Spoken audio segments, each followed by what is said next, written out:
അസ്സലാമു അലൈക്കും, welcome to my channel. ഞാൻ ഇന്നിവിടെ വന്നിരിക്കുന്നത് ചിക്കൻ മന്തിയുമായിട്ടാണ്. എളുപ്പത്തിൽ എങ്ങനെ ഉണ്ടാക്കാമെന്ന് നോക്കാം. 2 കിലോ ചിക്കൻ 8 പീസാക്കി എടുത്തിട്ടുള്ളതാണ്. ഇത് ഫോർക്ക് കൊണ്ട് നന്നായി കുത്തി കൊടുക്കാം, മസാല പിടിക്കാൻ വേണ്ടിയിട്ടാണ്. 2 ടേബിൾ സ്പൂൺ കുരുമുളക് പൊടി,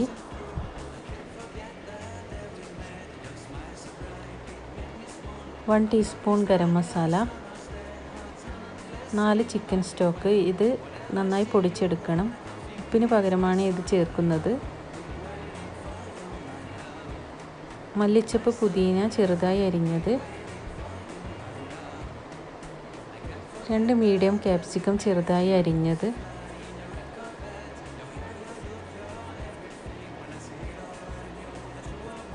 കളറിന് വേണ്ടി 1 ടേബിൾ സ്പൂൺ മുളക് പൊടി, 1/2 കപ്പ് ഓയിൽ. എല്ലാം കൂടി നന്നായി മാഗ്നേറ്റ് ചെയ്ത് കൊടുക്കണം. ഇത് 2 ഹവേഴ്സെങ്കിലും ഫ്രിഡ്ജിൽ വെക്കണം. എത്രത്തോളം ഫ്രിഡ്ജിൽ വെക്കുന്നോ അത്രയും മസാല ഇതിൽ പിടിക്കും, നല്ല ടേസ്റ്റും ഉണ്ടാകും. 2 ഹവേഴ്സ് ഫ്രിഡ്ജിൽ വെച്ചതിന് ശേഷം എടുത്തിട്ടുള്ളതാണ്. ഇത് ഏത് പാനിലാണോ നിങ്ങൾ വെക്കുന്നത് അതിലേക്ക് വേണം നിരത്തി വെക്കാൻ. മേലെയാക്കി ഇടരുത്, ലെവലായി നിരത്തി വെക്കണം. ഇത് അടുപ്പത്ത് മൂടി വെച്ച് വേവിച്ചെടുക്കാം. മന്തി റൈസാണ്. ഞാൻ ബട്ടറാണ് ഇവിടെ യൂസ് ചെയ്യുന്നത്. ബട്ടറിലാണ് മന്തി ഉണ്ടാക്കുന്നത്. ബട്ടർ മെൽറ്റായി വരുമ്പോൾ പട്ട, ഗ്രാമ്പു, ഏലക്ക ഇട്ട് കൊടുക്കാം. റൈസിന് ആവശ്യമായ വെള്ളവും ചേർത്ത് കൊടുക്കാം.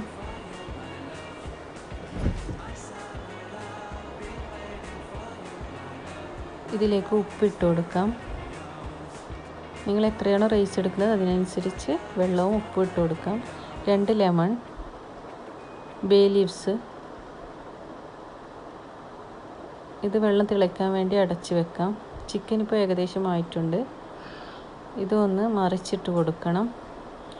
ഇതിലേക്ക് മന്തി പൗഡർ ഇട്ടിട്ടില്ല, അത് 2 ടേബിൾ സ്പൂണോളം മന്തി പൗഡർ ഇട്ട് കൊടുക്കാം. 1 ടേബിൾ സ്പൂൺ ഗരം മസാലയും ഇടാം. നന്നായി മിക്സ് ചെയ്യുക.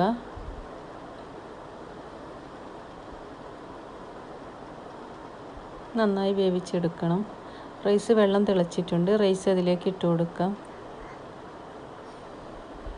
നന്നായി ഇളക്കി യോജിപ്പിച്ചെടുക്കാം. ഇത് അടച്ച് വെച്ച് വേവിച്ചെടുക്കണം. ചിക്കൻ ഇപ്പോൾ വെള്ളമൊക്കെ വന്ന് നന്നായി വെന്ത് വരുന്നുണ്ട്. ഇതിലേക്ക് കുരുമുളക് ചേർക്കാം. നന്നായി ഇളക്കി കൊടുക്കുക. വെള്ളം വറ്റി ഡ്രൈ ആയി വരണം. ഓയിലൊക്കെ ചേർത്തുകൊണ്ട് ഡ്രൈ ആയി ഫ്രൈ ചെയ്യുന്നത് പോലെ ആയി വരും.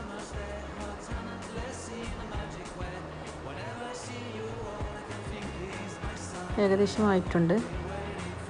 ഇപ്പോൾ റൈസ് ഇവിടെ റെഡിയായി വരുന്നുണ്ട്. ഇതിലേക്ക് കളറിന് വേണ്ടി ചേർക്കുന്നതാണ് മഞ്ഞൾപ്പൊടി. കുറച്ച് വെള്ളത്തിൽ കലക്കിയതാണ്, അത് കളറിന് വേണ്ടി ചേർത്തതാണ്. ആവശ്യമുണ്ടെങ്കിൽ ചെയ്താൽ മതി. ഒരു കളറ് കിട്ടാൻ വേണ്ടിയിട്ടാണ്. നന്നായി മിക്സ് ചെയ്ത് കൊടുക്കാം. ചിക്കൻ്റെ മേലേക്ക് ഇത് നമുക്ക് ദമ്മിടാം. റൈസ് എടുത്ത് ചിക്കൻ്റെ മുകളിലോട്ടായിട്ട് ദമ്മിട്ട് കൊടുക്കുകയാണ്. നട്ട്സ് ആൻഡ് കിസ്മിസ് വറുത്തതാണ്, ഗീയിൽ വറുത്തതാണ്. അതിട്ട് കൊടുക്കാം. കുറച്ച് പെപ്പർ ഇട്ട് കൊടുക്കാം. വറ്റൽമുളക് അതേ ഗീയിലേക്ക് വറുത്തതാണ്, അത് ഗാർണിഷ് ചെയ്തതാണ്. അടച്ച് വെച്ച് ദമ്മിട്ടതാണ്. നന്നായി ദമ്മായിട്ടുണ്ട്. ഇത് നമുക്ക് ഈ റൈസ് വേറൊരു പാത്രത്തിലോട്ട് റൈസ് മാറ്റിയെടുക്കണം. അടിയിലാണല്ലോ ചിക്കൻ ഉള്ളത്, അത് എടുക്കാൻ വേണ്ടിയിട്ടാണ്.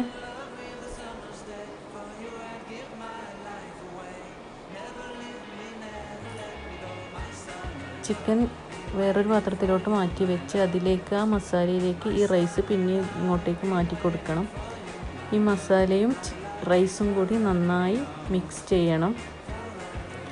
ചിക്കൻ ഇതിൻ്റെ മുകളിലോട്ട് വെച്ച് കൊടുക്കാം. നമ്മുടെ മന്തി ഇവിടെ റെഡിയായിട്ടുണ്ട്. നല്ല ടേസ്റ്റാണ്. എല്ലാവരും ഉണ്ടാക്കി നോക്കണം, അഭിപ്രായം പറയണം. Thank you.